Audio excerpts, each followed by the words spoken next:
Yes, come if you can see me clearly. And just to let you know that I will occasionally be referring to my chat over here. I hope there isn't any feedback. And I'll also try to make this session quite interactive. I know we have an hour, it's in the evening, people have a lot going on, but let's get cracking. So I'm going to bring up my notes here. And I appreciate you people telling me that you can hear me and see me. So we're going to talk about leadership and influence. Jay, I said I appreciated you reading my CV, and maybe I do want to share just one more thing about why I do what I do. You know, sometimes people ask me, Derek, why do you do what you do? So I want to bring up that young man who is yours truly. I don't know if you can see that. And so that's me when I was a young boy, 10, 9 years old. And I remember my father telling me a couple of things. Number one, he said, Derek, people will know how far you have traveled on this journey called life based on the shoes that you are wearing. Now, usually I'd ask people to look at their shoes, but I know that people are either at home, so maybe you are casually dressed, but I look at shoes as a metaphor for how far you've walked on this journey called life. And trust me, Jay, I can come here and talk about shoes until the cows come home. All right, I appreciate that feedback. Thank you very much. The second thing my late father told me was that time obviously is of importance, it's of essence, and to manage the time, you need to have the right tool or the device. And that tool or device is usually one on the left hand, sometimes the right. It is called a watch. So, can I sort of get to know who are the serious professionals who own a watch? And indeed, when you go out, and you interact with your target market, do you wear an old-fashioned analog watch? And then thirdly, uh, that tie that you see over there, my dad told me that if you want money to transfer to your pocket, always wear a tie or a jacket. And I would say the equivalent for that, ladies, is that, and please don't come after me, but no lady ever conquered the world in flats.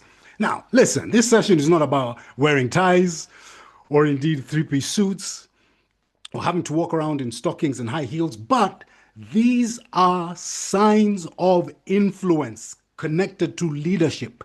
And that is what the topic is. And yes, I will talk a little bit about perhaps dressing and some other indicators of this important topic.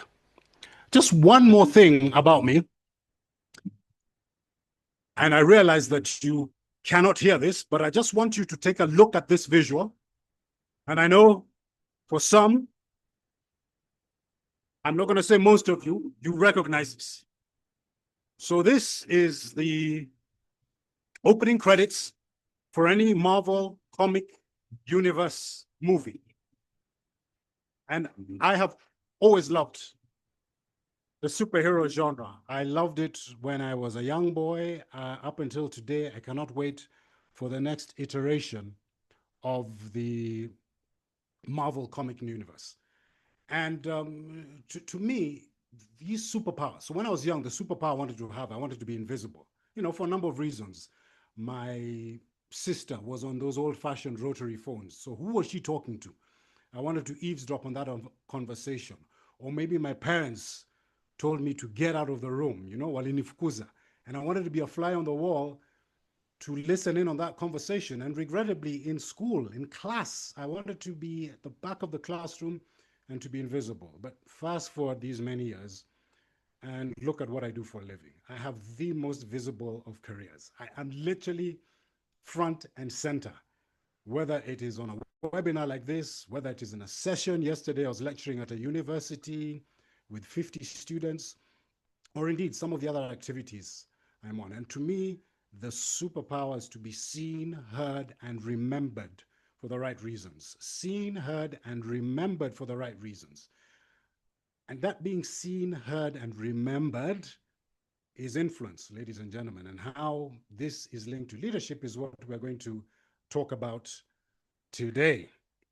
In fact, speaking of influence, there is a book that I think all of you should perhaps either get your hands on, if you can get the hard copy, or indeed get the audio copy, which is called Influence by Professor Robert Cialdini. I draw a lot of my inspiration and talking points from him. The Psychology of Persuasion. Let me just make that a little big so that some of you can see this, or maybe you'd like to take a screenshot. I'll put this in full mode. There we go. Influence, The Psychology of Persuasion by Robert Cialdini. This is gold for you people who are looking to get ahead, move into positions of leadership, and indeed, as the book says, influence and the psychology of persuasion. So there you go. Now, you know what? I was preparing today and I said, let me keep this simple. Keep it simple. I could have gone highbrow with some of the things I'm going to share with you. I am going to approach this from a very basic point of view. But hopefully, this is something that is going to literally, hopefully, engage you and change perhaps the way that you have looked at some of these things. So let's go for it. Winner, loser. I have another video here. Ability to present yourself. And again, you can't hear it. It's a clip. Without speaking a word. And aura. We can hear this one. We can hear. Big deal. Oh, you can hear this one. Yeah. And they're looking at you. You're looking at them, and it's how you deal with that Disconnected. nervous energy. All right, let me play that again, Jay. You could hear that. Yes, I could hear. All right, I'll play it one more time. I thought you couldn't hear this, so I'll play it one more time. Now, of course, do we, first of all, recognize this gentleman? Do we know whom he is? If you know who he is, just put in the chat who you think this particular individual is, and then I'll play the video again. Who is this? And Jay, maybe you can help me just by letting me know if there are any people who have put Yes, I will. Kevin. the answer in the chat. Yes. That is Let me. Kevin O'Leary. Yes. So how many people guessed Kevin O'Leary? Just one person, Morris. Just one person. Which is fair enough. So Kevin O'Leary, of course, Michael Jackson. Hey, who do that? All right. So this is Mr. Wonderful, and he was on a show, still is, if memory serves me correctly, called Shark Tank, where entrepreneurs come in and they talk to a group of investors, multi-billionaire investors like Mr. Kevin O'Leary, Mr. Wonderful, to see if they can invest in it or take an equity stake in their business. So he's been very successful. So this clip, I like to borrow from him because I think he's done a wonderful job in terms of his personal brand. He talks about business. He goes on podcasts. He's all over the media. So let me just play this clip again and let me see if you can get something from this. I will open it up in full. Wacha nicheze hii. Oh, let's see. Let's try this again. And maybe I'll just play it in the corner over here. Can you? Let's see. All right, here we go. And I could tell after about 90 seconds, winner, loser. The ability to present yourself physically without speaking a word, your presence, your aura is a big deal. It's a big deal because you only walk into a room and meet new people once. And they're looking at you, you're looking at them, and it's how you deal with that nervousness, that nervous energy. Okay, so he was talking about something that I call aura. Obviously, it's just a clip. It's an excerpt from a longer interview. And he was referring to, people who have nervous energy. They come onto this show. But he was talking about this thing called presence, aura, gravitas. This is a strategic plank of influence. Now, all of us experience some kind of, perhaps, shall we say, adrenaline rush, depending on the situation. Having to talk to a room full of people in this webinar, there may be a few butterflies in my stomach, but I have controlled them. In fact, I like to say I line up those butterflies in formation and I tell them, fly to this side on my command. I am Rudy Ivy at my command. So I don't let it overtake me. And the fact is, I am able to hopefully influence all of you due to my aura, my presence, and my gravitas, and clearly the way that I'm presenting this information. All right. I told you this was going to be interactive. So here is another question for you. This lady on the screen, please tell me whether you see a young woman or an old woman. Let me make it a little bit bigger. Do you see a young woman or an old woman? Just put in the chat, young or old.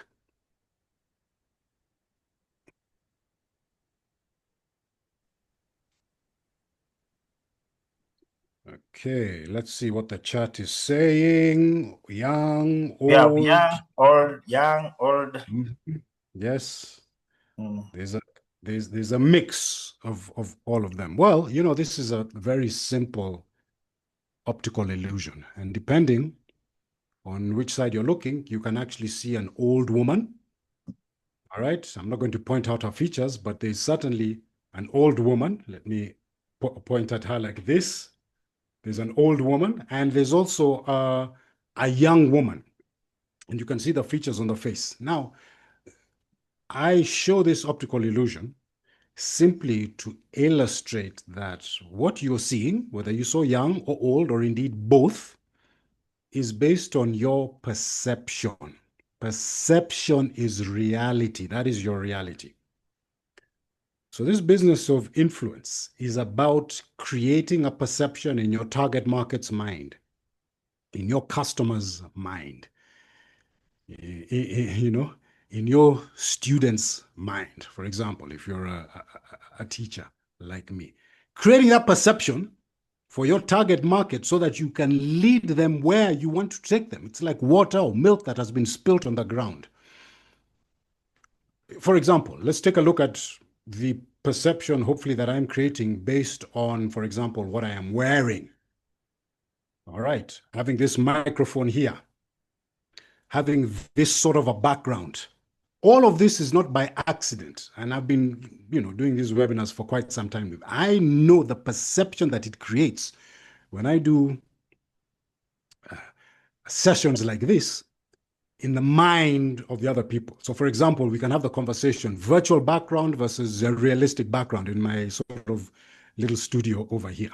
I don't want to get into that conversation, but there's a perception that I am creating. What perception do you create? And that, to me, is what influence is about. And that, to me, is leadership. And by the way, obviously, we're all leaders. What is the perception that you're creating? And it's about tilting, if you will, tilting these scales, tilting them to give yourself the greatest opportunities, okay, favorable outcomes, and options that work in your favor, no matter what it is that you are doing. You know, that whatever it is, whether you are speaking, communicating, pitching, presenting, and obviously I'm talking about business, but this works in your personal life as well. So part of creating this perception, let me share something very interesting with you. I have some numbers over here. By the numbers, I would like you to tell me, what do you think these numbers stand for? These numbers, you can take one, you can take all three. Just tell me, what do you think these numbers are? And I'll give you a few seconds to start popping those in the chat. So you can say 55 and then, you know, give. Or indeed, maybe somebody can unmute. Jay, do you allow people to unmute? Yes, we do. Okay, if somebody would like to sort of speak, maybe because the chat might be too brief for you, tell me what those numbers are or what you think they are. Okay, Richard, I'm reading here. Words, tone, body language. Richard, which one? Number gani hapa? I like what you're saying, but which number relates to what you were saying over here? Actually, that's pretty Richie, you decent can answer. unmute. Richie, you can unmute and tell us.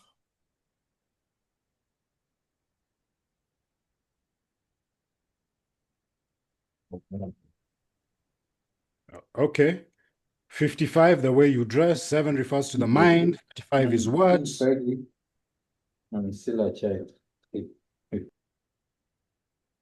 Okay.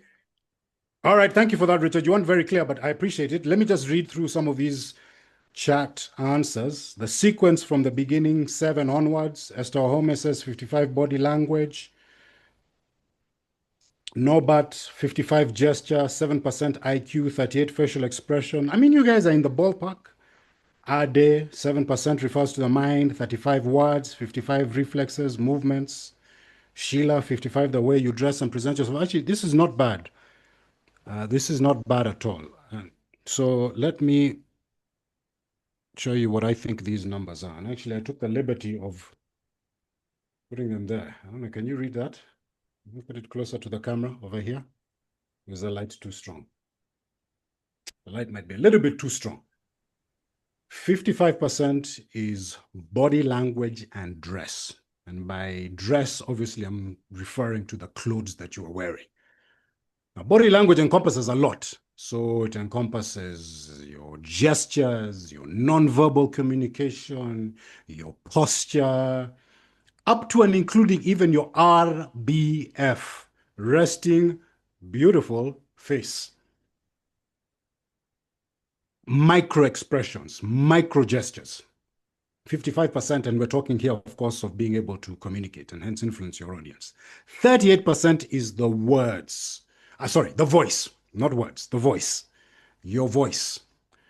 So we're talking about your tonality. We're talking about your pitch. We're talking about the audibility, up to and including even things like accent.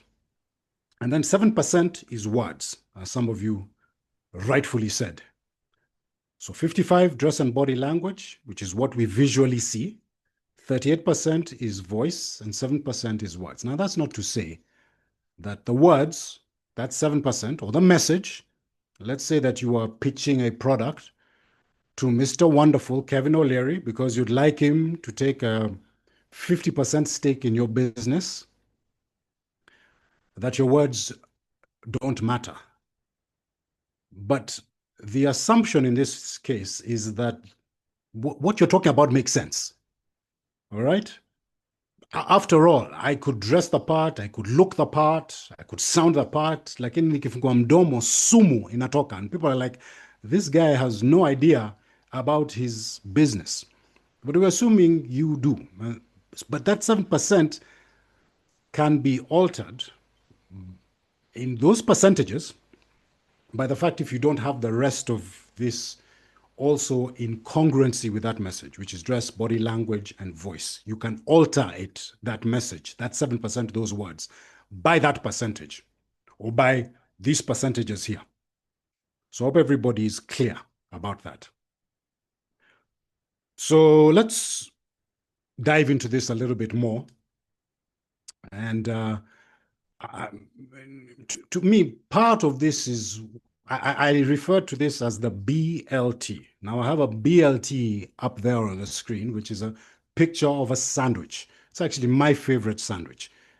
It is called a bacon, lettuce, and tomato sandwich, BLT. Now the BLT, I'm just going to take the first letters from bacon, lettuce, and tomato, BLT. So it's not the sandwich, but you can sort of use that as an analogy. What we're referring to here at BLT is believability. So that believability comes from the 55%, the dress and the body language. The trustworthiness, which is the T. The likability comes from authenticity and warmth. And then the T is eye contact and voice. So that's how you can sort of interpret even how that 55, 38, and 7% works. So if I was to ask you which one, based on just what I've shared with you, would you like to work on? And by which one, I'm talking about voice, dress, body language. Of those three, which one for you, those of you who are listening to me, who are part of this session, would be one that you would like to perhaps either double down, or indeed, maybe this is something that you have already worked on. But let's just see what you say in the chat between dress, voice, and body language. All right, so I see voice there from Mercy. Okay. Anybody else? Which one would you like to work on? Sheila, is talking. voice. Yes. Mhm. Yeah. Okay. Christine, voice. Yeah. A lot of Voice. yeah. Voice and That's words. that's very interesting that a lot of people are saying voice. Let me talk about all of them. So number one, let's talk about the dress person, that clothing. And again, I am well aware that there are maybe the majority of people in this session are from a particular generation. And so for them, there's a particular way that they dress and that they express their style. For me, it's about controlling the message. Let me use the cliche, low-hanging fruit. Huh? It is very easy to create perceptions in your target market's mind simply by how you dress. And that's where I think a lot of people sort of lose the plot. Now, again, I'm not advocating that you have to wear a three-piece suit and a tie, or walk around in stockings and high heels and that sort of thing. Well, it's actually being appropriate in different situations. But if you look at things like color, if you look at things like fabric, so fabric is actually texture of clothes. If you look at things like, what you wear for certain occasions, how you dress for an interview versus how you dress going for a barbecue, you are sending a powerful message to your target market if you are able to master those. And I think, as I said, a lot of people sort of are unaware that the power of this clothing and cognition, the halo effect, people assume certain things about values that you hold. Anything from even honesty to trustworthiness, simply based on how you appear in terms of what you're wearing, then you might be missing out on being able to shape the narrative with your target market. There's also a discipline to it, to be honest with you. If there is a discipline to being able to have dressed appropriately, being able to have mastered some of those things that I mentioned, fit, fabric, appropriateness for the occasion, then again, people assume that there is an area of discipline there's discipline in other areas of your business or professional life, indeed. And since this is leadership, for me, this is about, when I say elevated clothing, it is about taking the next step in the journey of how you present yourself in terms of the clothing. And this is not about wearing clothes that are beyond your budget or necessarily more expensive, but it's about knowing the subtleties of being able to combine, for example, a dark tie with a dark shirt, and then offsetting it with a waistcoat like this. This sort of elevated, and dare I say more mature type of dressing, actually is a large part of me being able to influence, or you in this case being able to influence your audience. And we can go on and on and on and talk about dress. And in fact, when I do these sessions, usually in my workshops with my clients, we really drill deep into everything: shoes, socks, belts, accessories, jewelry, up to and including grooming. So I want you to start looking at this and saying to yourself, well, what am I trying to achieve? What are my goals here? Where am I going? How trustworthy? How believable? Okay, how likable do I want to appear to my audience? So this is somebody that I have worked with in the past, and I sort of want you to look at the progression of their style, if you will, based on obviously the type of work that they were doing. So you can see from when they started to where that they have ended up. There is a certain movement, if you will, a change in style. And again, this is a very powerful narrative that I think a lot of young people sort of miss out in the misguided principle that it is my dress, my choice. so to speak. You need to reframe the story that you're telling yourself, particularly when it comes to something like what you wear. Do I have something else to illustrate that? Yes, I think I had a picture of a gentleman. This is not a client, but I wanted to show you also an example of, this same gentleman dressed three ways. Hopefully, maybe these are different occasions. Who knows? But I mean, you can clearly see that there is a story that he's telling, or maybe an event or something based on the clothes that he's wearing. Okay. I don't want to spend too much time into this. There's some areas I want to touch, but we don't necessarily have to wait to the end for any questions. So if anybody sort of wants to pop in a thought, a question, commentary, or indeed even any feedback based on this particular area, please pop it in the chat, and Jay, hopefully I can address it now. And yes, we will have a session at the end where I'll take more questions, but feel free to pop something in the chat if you want something to be sort of illustrated for you right now as we are talking about it. I hope that's in order. Yes, Jay. yes, yes. Right. So I'll just move on, though, just in the interest of time. And let's talk about body language. So, of course, there is a theme, which you might see in some of my slides related to the superhero genre. So there we go. That is the mighty Thor himself. And, I mean, what is a more ample representation of powerful body language than a superhero landing with authority, to come and save the world, if you will. So there you go. There's Thor. So let's delve into this body language. I had two minds about sharing this, but just to engage you a little bit, imagine that you are an alien coming from another universe, the multiverse, as we say in the superhero genre.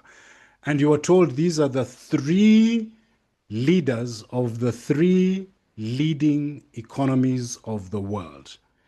And the only thing that you have to go in order for you to make that decision is simply based on a picture of how they are sitting. Whom would you say has the largest economy?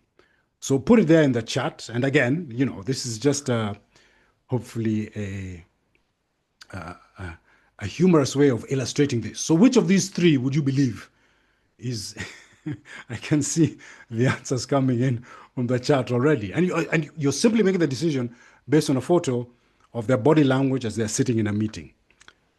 So there we go. We have a lot of JKs. Okay. I can see a lot of JKs coming in. Anybody else going to vote for anybody else? Now, again, this is a snapshot. It's a moment in time, but you can easily make a decision based on influence and ultimately leadership, just simply based on how somebody carries themselves, their posture, their sitting position, if you will. So let me just mention this, and I'll say, and thank you very much, everybody. Thank you, Esther. I can see that, Jack. Yes, JK. I want you all to do an audit of your body language. I would ask you to do an audit right now, but I understand people are sitting at home, maybe even people who are multitasking, God forbid. But as you move around within your target market, when you go out there, you have your meetings, your presentations, your pitches, there's something about being intentional with how you hold your body. And that's why I say do an audit. So it's everything from watching your posture, how you stand, how you walk. So for example, there's something I discuss with my clients all the time, keeping your chin parallel to the ground, keeping your shoulders back. My posture literally here as I'm doing a webinar, I'm not sitting because I understand the impact and the power of standing while I'm doing this, even in the comfort of my own home, to all of you. It changes not only your perception of me, but it actually influences how I present this information. In fact, my testosterone levels are elevated. And by the way, testosterone is available in men and in women as adults. And my cortisol or my stress levels have gone down, which is why I never sit during sessions like this. Part of this is also managing, how you use your body, gestures. You can see how I use my hands, can't see them fully, but even the little that you can see on the screen, my facial expression as it moves from here, the camera, to perhaps over there. But there is a intentionality in terms of how I am looking directly at you, at the audience. You can see how my facial expressions change as I am giving you certain bits of information. These are all powerful things. And I said, remember at the beginning, I said, this is keeping it simple, but you'd be surprised how many people don't even think about this. And intentional with your entire body. So for example, if you, there's a typo there, that should never have come out. When you're tired or you're disengaged, what are the sort of maybe even nervous gestures that you have, scratching parts of your anatomy, unintended, tugging on your ear or scratching your head and things like that. All of these have the unintended consequence of portraying certain aspects of yourself to your target market. If you are in a meeting, for example, and if you're able to control them, I know exactly what my little toe is doing on my right foot and my little finger is doing on my left hand. And all of these are working in concert right now to present this message to you. There are no distractions. I'm not tapping aimlessly on my knee. I am using my entire body as a vehicle of communicating, even as we try to do this through this artificial medium of a Zoom meeting. So whether it's online or offline, just being able to control your body movements, it is so powerful. And again, there's ample research and evidence to show this. Now, again, drop something in the chat if you'd like me to illustrate this further. Jay, if you can perhaps just keep an eye on any questions, feedback, or comments and come in on some of these. And yes, we may just address them at the end. I do. Okay, wonderful. Now, a lot of you talked about voice. So listen, here's a powerful quote, if ever there was one. The only reason to speak is to change the world. Think about that for a second. The only reason to speak is to change the world. Do you change the world when you are calling your nephew or your cousin or your brother in the next room? Do you change the world when you are addressing somebody who has come to your front door? Do you change the world when you're exchanging information, when you go to the kiosk to buy some milk? Do you change the world when you are, I don't know, doing the most mundane of activities, which requires you just to give some information? Or when maybe the rubber really meets the road, you're introducing yourself at a networking session. You are speaking to your target market and presenting your product. That's why for me, being able to master your voice and use it in such a way in all situations is an absolute leadership trait. That is influence right there.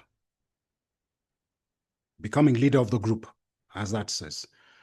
So for me, three things, particularly in this area of the world.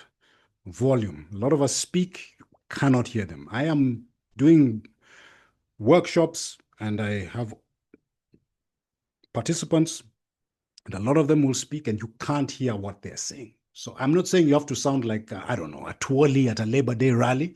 No, but you have to speak up. Use your diaphragm, okay? And how you breathe.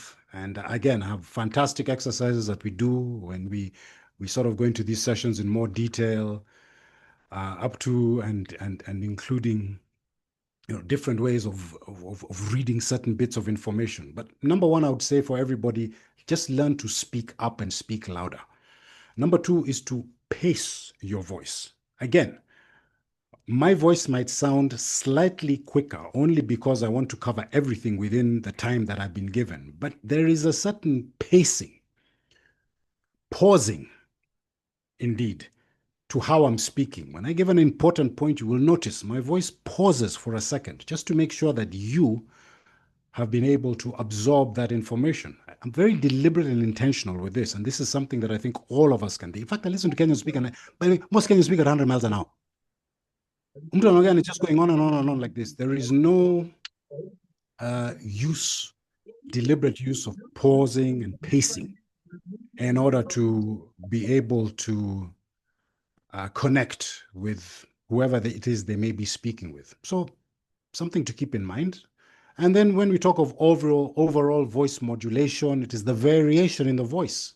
My voice goes up and it goes down, an adjustment in the tone, the pitch, the pacing, the volume, all of this.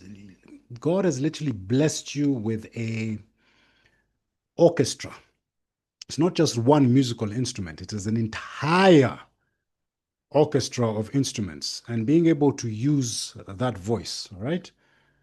So the voice comes from here, but a lot of it, in terms of some of the modulation, comes from how you use your diaphragm and how you breathe and how you sound. So do yourselves a favor. Listen to your voice. Sometimes it's difficult to do. I think we all have recording devices or smartphones where we can record ourselves and listen to our voice, and just see, how does your voice sound? Is it soft? Is it sweet? Does it attract clients? Does it repel babies? I'm being a little humorous here, but it's about how you use your voice. Okay. I'm just going to take a little break here, Jay. I have a sip of my water, and maybe if there is anything of relevance in the chat or the comments, we can address it now. We don't have anything, but you can have anyone with a question. You can just have it in the chat section. All right. I'll read.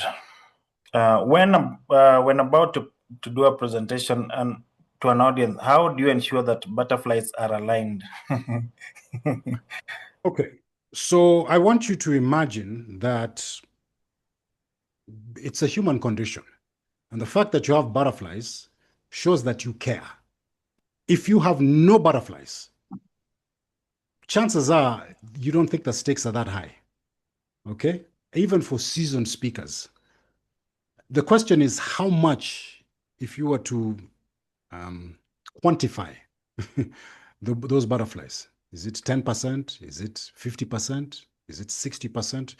Let's just pick a number like 10%. 10% of the butterflies. And it's nervousness, yes, it's adrenaline, but it shows that you actually care about your audience. Now, part of that, as I said before, I sort of visually try to make those butterflies fly in formation. So I'm not killing them. But it's actually about using that adrenaline to help me actually give a better performance. This is a performance, a better presentation. And some of it is also dissipated in terms of how I'm using my body. So that excess energy, those butterflies also come out, as you can see how I'm using my hands.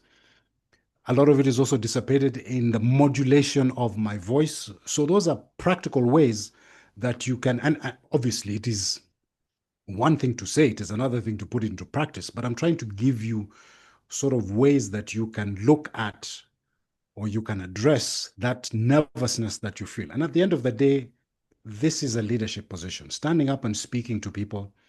And if you put yourself in that frame of mind and say to yourself that I am sharing information or knowledge or talking to whomever it is, your clients, and I am the one with this information. I am the person who knows this better than they do. Then that sort of reframing of that story as well, and part of that is also, some emotional intelligence, perhaps can dissipate or reduce those butterflies, if you will. I hope that helps.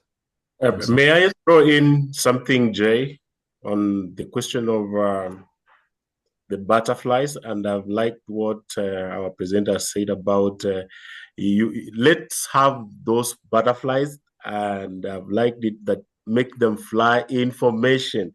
Actually, I got that saying from Uganda when I was in Uganda. So make those butterflies find information. The other thing that you need to understand when you want butterflies to go is to understand that when you're saying butterflies, essentially what you're saying is that you have fear. We in public speaking, we call it glossophobia, the fear of public speaking. And it comes from several things. You are a perfectionist, for example, you have not trained, you have not trained consistently, you have not rehearsed, you do not embrace failure. If you do not embrace failure, that you're going to mispronounce a word, someday you will not have much, you're not going to be as dapper as our presenter, then it will make you not have the energy, the enthusiasm to present very well. The thing is, you need to get away from being a perfectionist. A perfectionist is a person who believes that everything has to fall into place. Secondly, you need to ask yourself, what could be the cause of your fear or anxiety? Probably you have been in a situation whereby people tell you, hey, Richard, you should never speak in public because you mispronounce what, you have difficulties of saying L and R.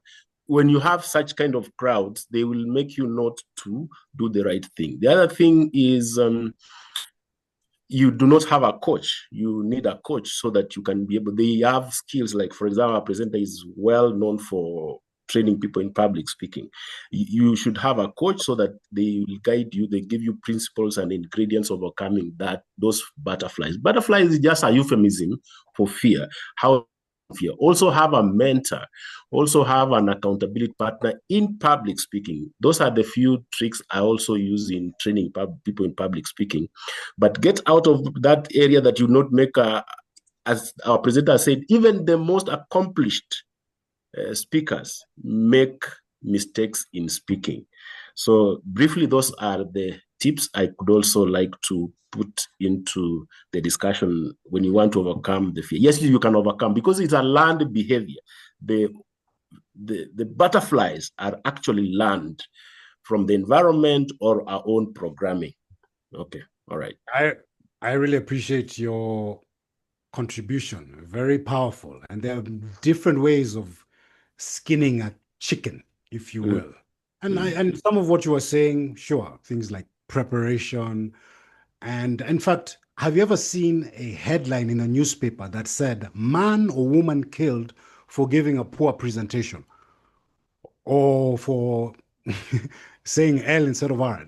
It has never happened. The stakes are not that high. They are in some cases in terms of, maybe a particular audience that you want to reach. But life goes on. Nobody has ever had their citizenship stripped because they gave a poor presentation. In fact, the expectations, and I'm going on and on because of what my brother was contributing here. Most expectations when it comes to public speaking are apathy. People move on with their lives, but then when you do it well, even slightly above where the expectations are, then that's when you start getting noticed and you start getting called. And obviously, like this gentleman, you are now become a little bit more. And a lot of it is practice and preparation. So we can talk a little bit about that. Thank you very much. Let me just move on. There's some questions maybe ask. We have Esther made a comment that I was surprised when I heard my voice for the first time in a recording.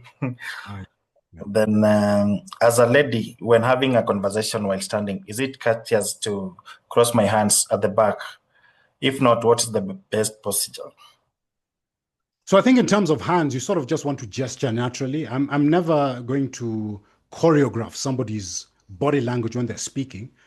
Your hands sort of will move naturally. You want to sort of avoid being static with your hands. So whether they're crossed behind your back or crossed in front of you, they may signify certain things, but sort of naturally letting your hands move. And again, they don't have to move all the time. There are people who have larger gestures, who have smaller gestures, but sort of let your hands be natural. Now, there's some school of thoughts that say, for example, if I, for example, point or gesture closer to my heart, my message is more sincere. Sure, we can have that sort of a conversation, but don't worry too much about what your hands are doing, other than just try and keep your body language open, so to speak. I think that helps both ways, your audience and yourself.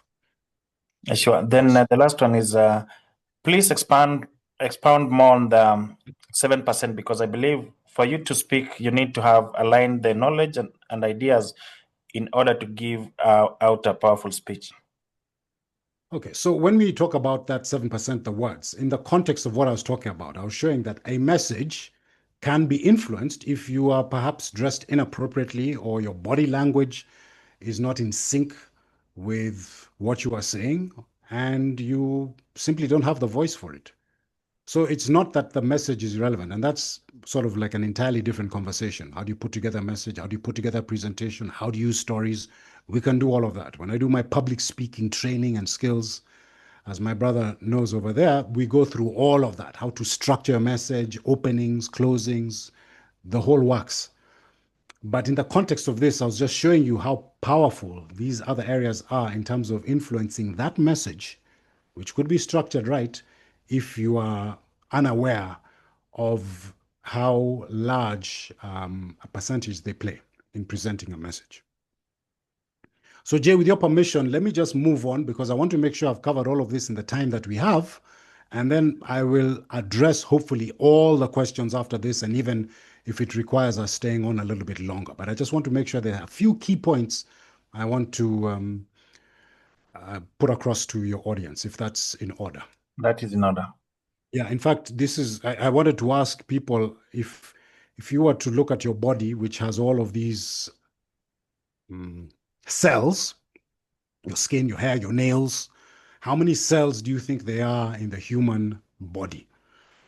Now, I'm just going to go ahead and tell you there isn't a number that has been quantified, but you could say there are maybe billions, trillions of cells. If you were to count all of them, and each of those cells, if you were to take a powerful electron microscope and look at the structure of each of those cells, it's biology 101, each of those cells is moving. And when things move, they create what? Energy. So there is powerful energy coming off of all of us if we're comprised trillions of cells. In fact, here's another book that I will recommend called The Molecules of, let me just open this up, The Molecules of Emotion by Candice Peart, where she really puts this in stark terms.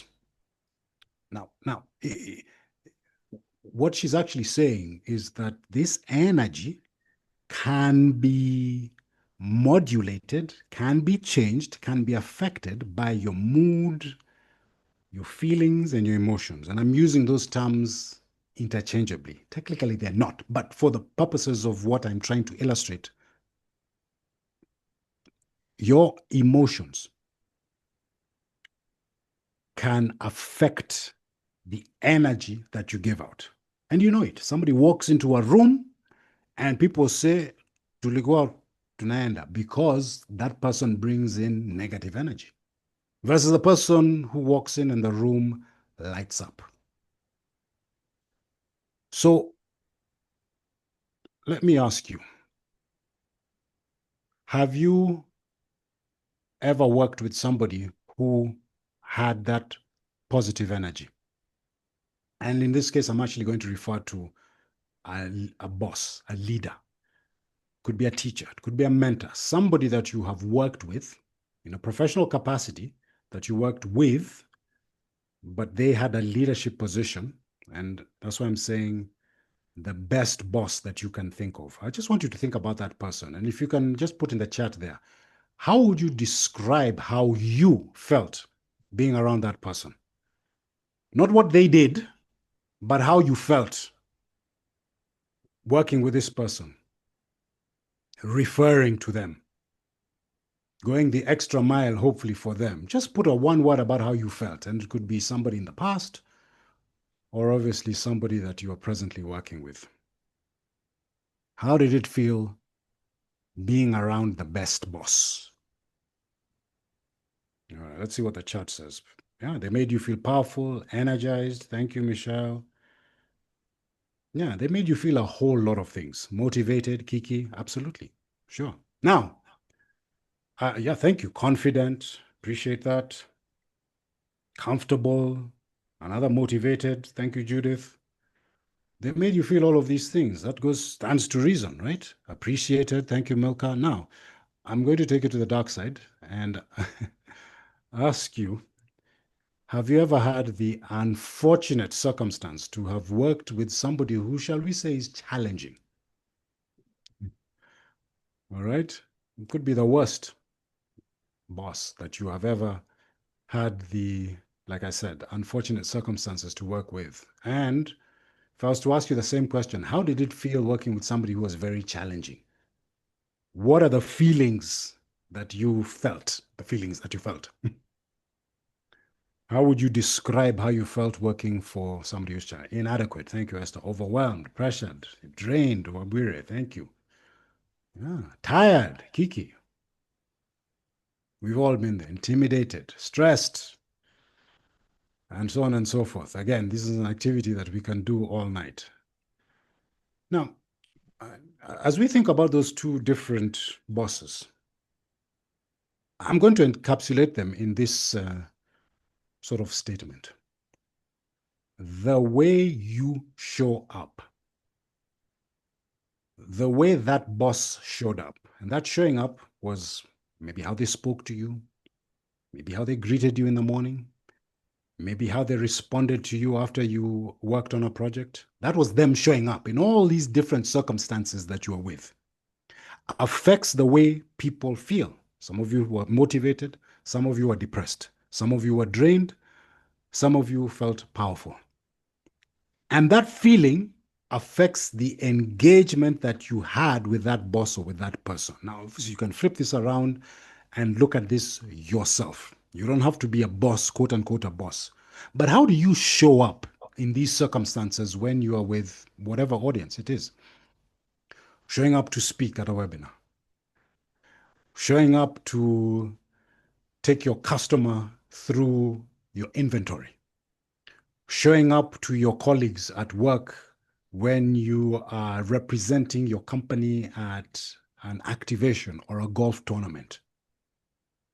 This is so powerful. And when we talk about engagement, we are talking about how they feel about being around you, working with you, going the extra mile with, for, around you, and all of the things that you want to accomplish at that particular time, place, or situation.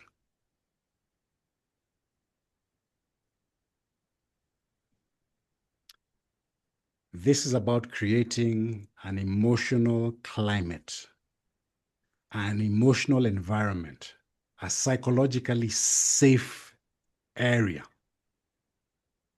particularly in terms of our topic today as a leader, with the people that you are with. Clearly, obviously, you don't lead through title alone, but you lead through the psychological safety that you create, that climate of making people feel motivated rather than miserable. And again, this is not about mdosi peke yake. It is everybody's responsibility to create that environment. Somebody comes with new ideas, you're open and welcoming to them. Somebody drops the ball, you perhaps give them support and encouragement and all of these things. And this is not creating a woo-woo type of an environment. Yeah, tough love is definitely there in a lot of the situations that we're in. But again, how do you present that difficult feedback? You know, I can take this conversation so many areas, and I wish we had the time. Here's a quote I've just remembered from my session yesterday. I said, make love by email, make war in person.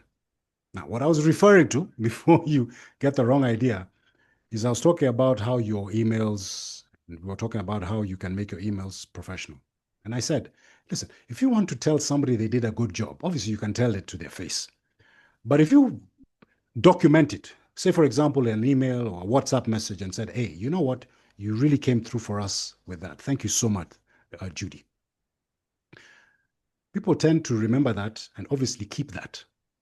As opposed to, for example, saying in that email, where will ifanya hivi? How can you do this? And all of that. Now, if you have strong feedback to give somebody, they didn't come through when they were supposed to come through, then it is better to have that conversation one-on-one. And I'm just using that as an example to illustrate about an emotional climate, psychological safety for you to be able to then achieve that collective goal, say, for example, as a team. So hopefully that, because it just popped into my head, I was talking about this yesterday, sort of illustrates what I'm talking about. Do you do that in your day-to-day things? There's some people who are born complainers. Then kila kitu ni nungunika. And obviously we have to be honest and look at ourselves. Or are you the sort of person who's, thanks or thank you is easily comes out of your mouth, complimenting people, saying nice things about them, even behind their back, and so on. This is very powerful. So I hope I've made the point. Let's just move on to a couple of things I want to cover, and then we will sort of wrap this up and open this up for more conversation. So your humble zebra wakes up in the morning here at the national park and, begins its daily ritual of having breakfast, right? Chewing that nice dewy grass. Now, as that zebra is having its morning meal, there is another animal that is also looking for its morning meal. All right. So that predator is going to jump out of the bush and start chasing this zebra as it's enjoying its breakfast. Now, let's just imagine in this scenario that the predator gets this zebra's cousin. The zebra has a very interesting mechanism, if you will. It completely forgets that a few seconds ago you were running for your life. And it resumes its meal, rudely interrupted, of course. It was rudely interrupted. And when I say forgets, it's not looking over its shoulder, waiting for another lion or another predator to jump out. It's as if the event never happened. Now, imagine yourself in the hooves of the zebra. You wake up in the morning, you start having breakfast, you have to run for your life. Lunchtime, let's assume the same thing happens. Dinner, the same thing happens. So 3 times a day, every time you eat, you're essentially running for your life. How long before you decided, I am done with this life? Take me now, check out. Because as human beings, there is no way that we could go through life like that. Yet the zebra maybe does this on a daily basis. It has what we call extreme resilience, ladies and gentlemen. And if there is one influential trait that you need as a leader, ni. Let me make this bigger because I want you to be able to see that. In fact, zebras don't get ulcers. We human beings worrying about what has happened in the past, worrying about what is going to happen in the future, chronic ulcers, stomachs that are complaining all the day, and our lives are just miserable. And you cannot imagine how much work I've done with teams that are stressed, on the verge of burnout, and they cannot achieve their goals simply because of this type of worry. How particularly you work through the difficult times, the peaks and the valleys, going through that valley of despair in all of our lives and businesses is how you earn your stripes and become a leader. And it is a choice. It is a choice to be resilient. And this is one of my favorite topics. I can go on and on about how to activate resilience, how to create resilience within teams. Suffice it to say, this is something that all of us as leaders should work on. All right. So all of what we have covered today, to me, is like a plane that is taking off on a long haul flight, say from here, Nairobi, JKIA, and is flying to somewhere in Asia or in Europe. All right, so a 2,000, 3,000 mile journey.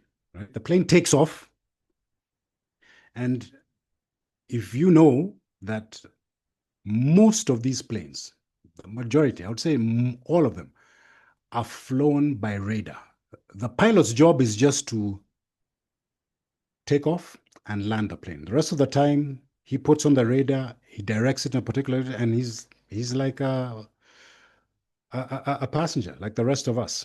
Now, if that radar happens to be off by, say, 1 degree, every 60 miles, that plane is going to be 1 mile off course.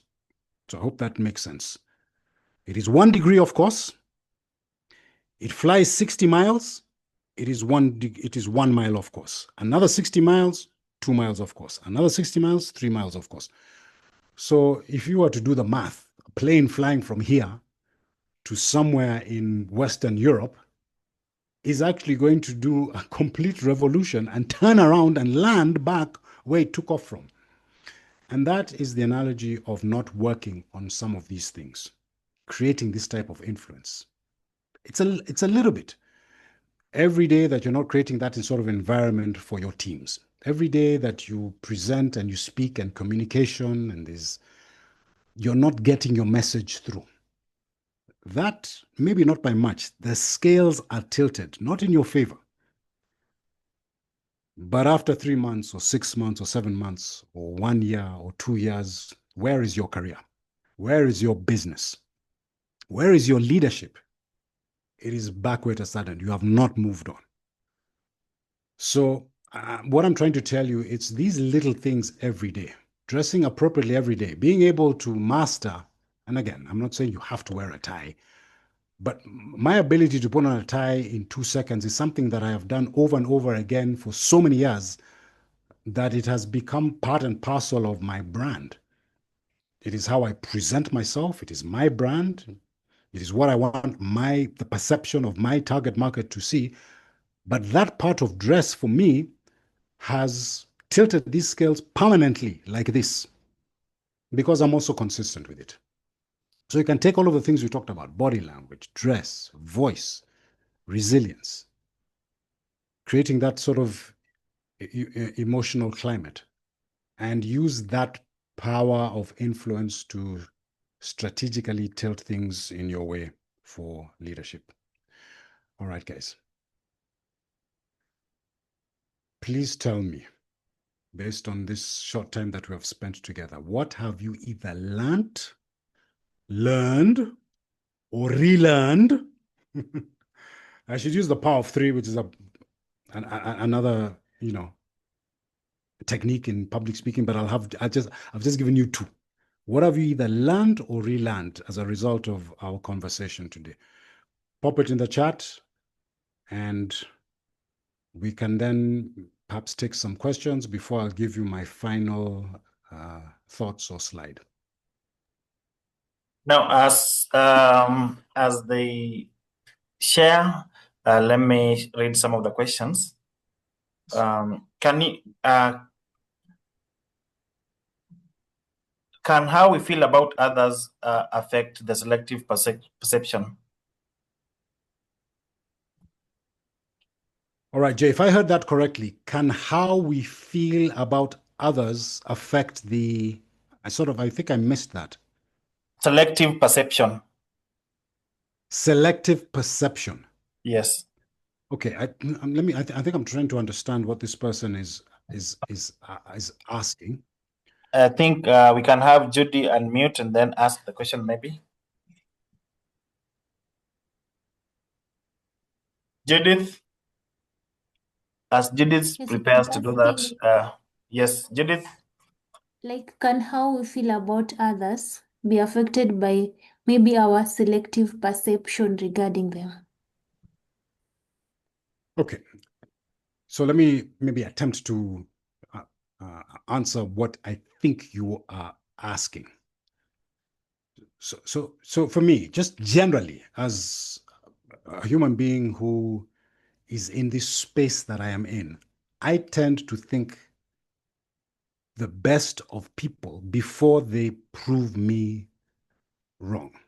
So that's sort of number one, is my awareness of other people is, first of all, heightened, so that I observe, for example, their tone of voice when they are speaking to me in, let's say, a professional environment.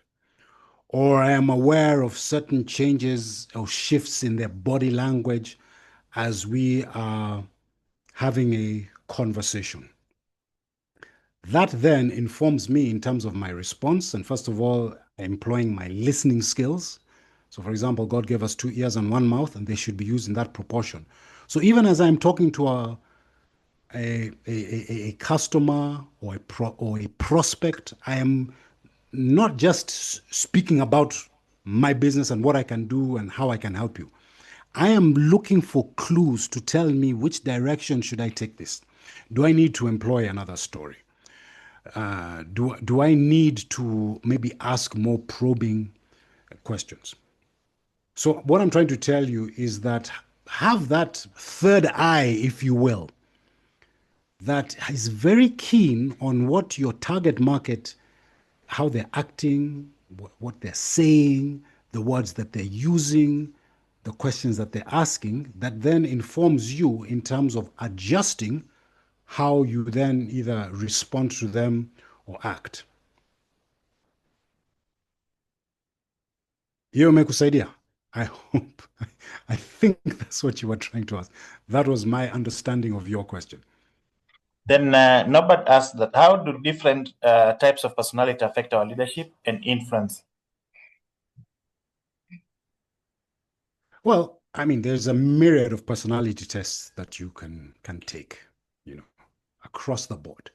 I think what they do, and the reason that companies will do them or people will do them, is they sort of try to give you additional data on perhaps how people with this type of a personality respond in these situations, and not just for yourself, but even for your target market.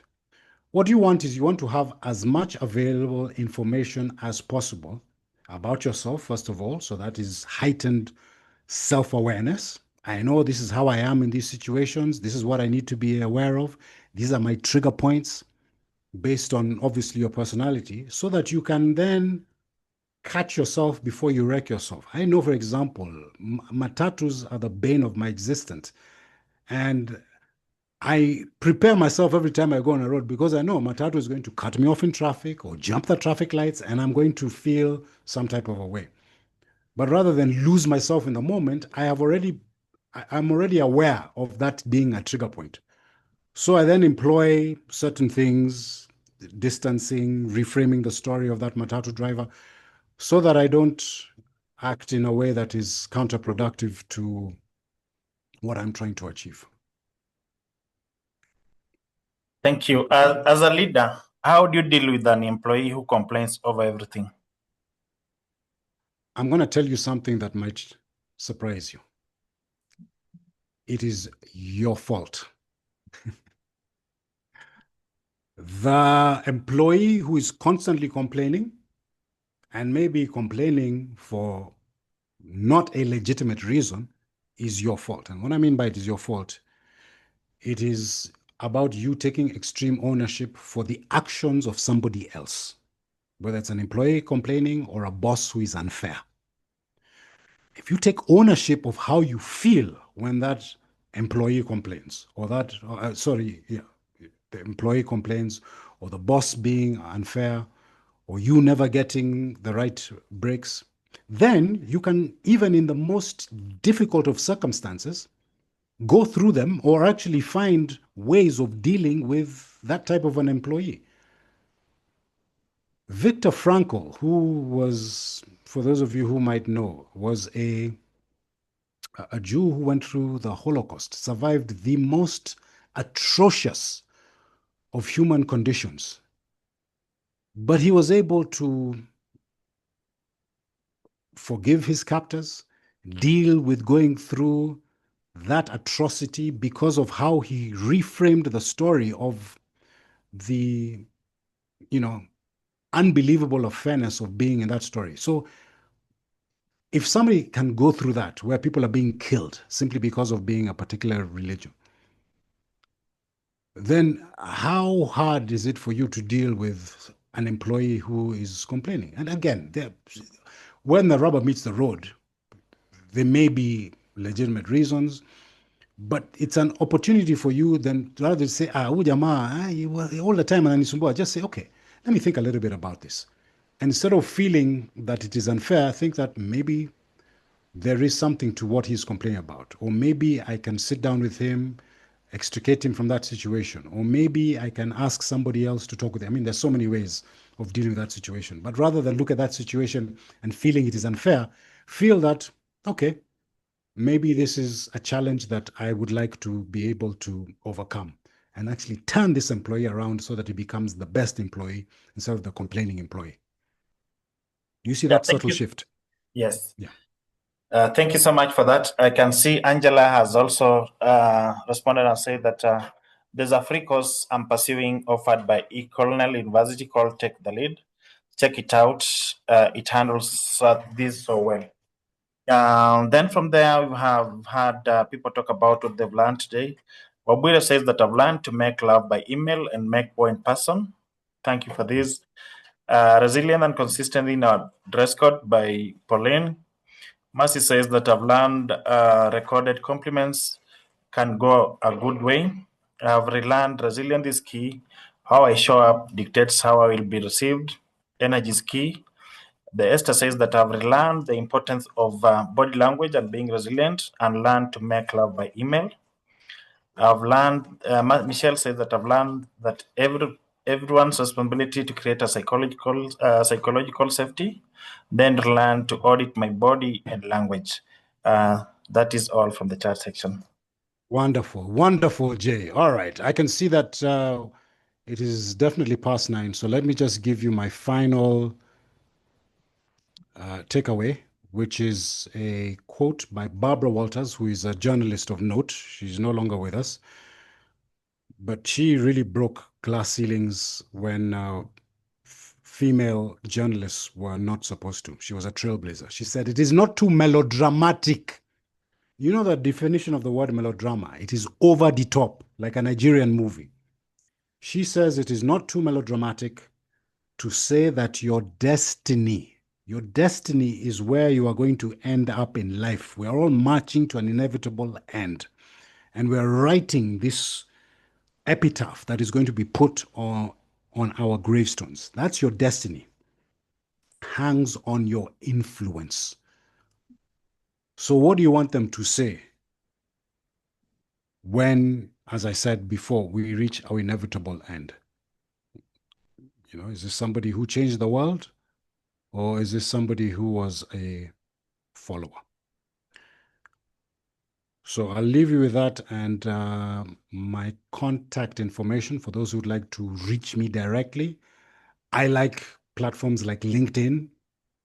If you want to send me a WhatsApp message, I'll also accept that. But yeah, those are different platforms you can engage me and reach out to me.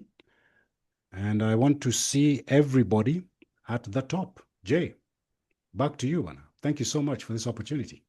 Wow, thank you so much, Derek, for this amazing presentation. I've as well learned so much and believe that we'll be able to implement whatever we've learned this evening in our careers, in our professions, in our businesses, to be able to see the difference. So I'll hand back over to Skylar to finalize this session. Skylar, are you there? Yes, I'm here. Karibu sana. Thank you.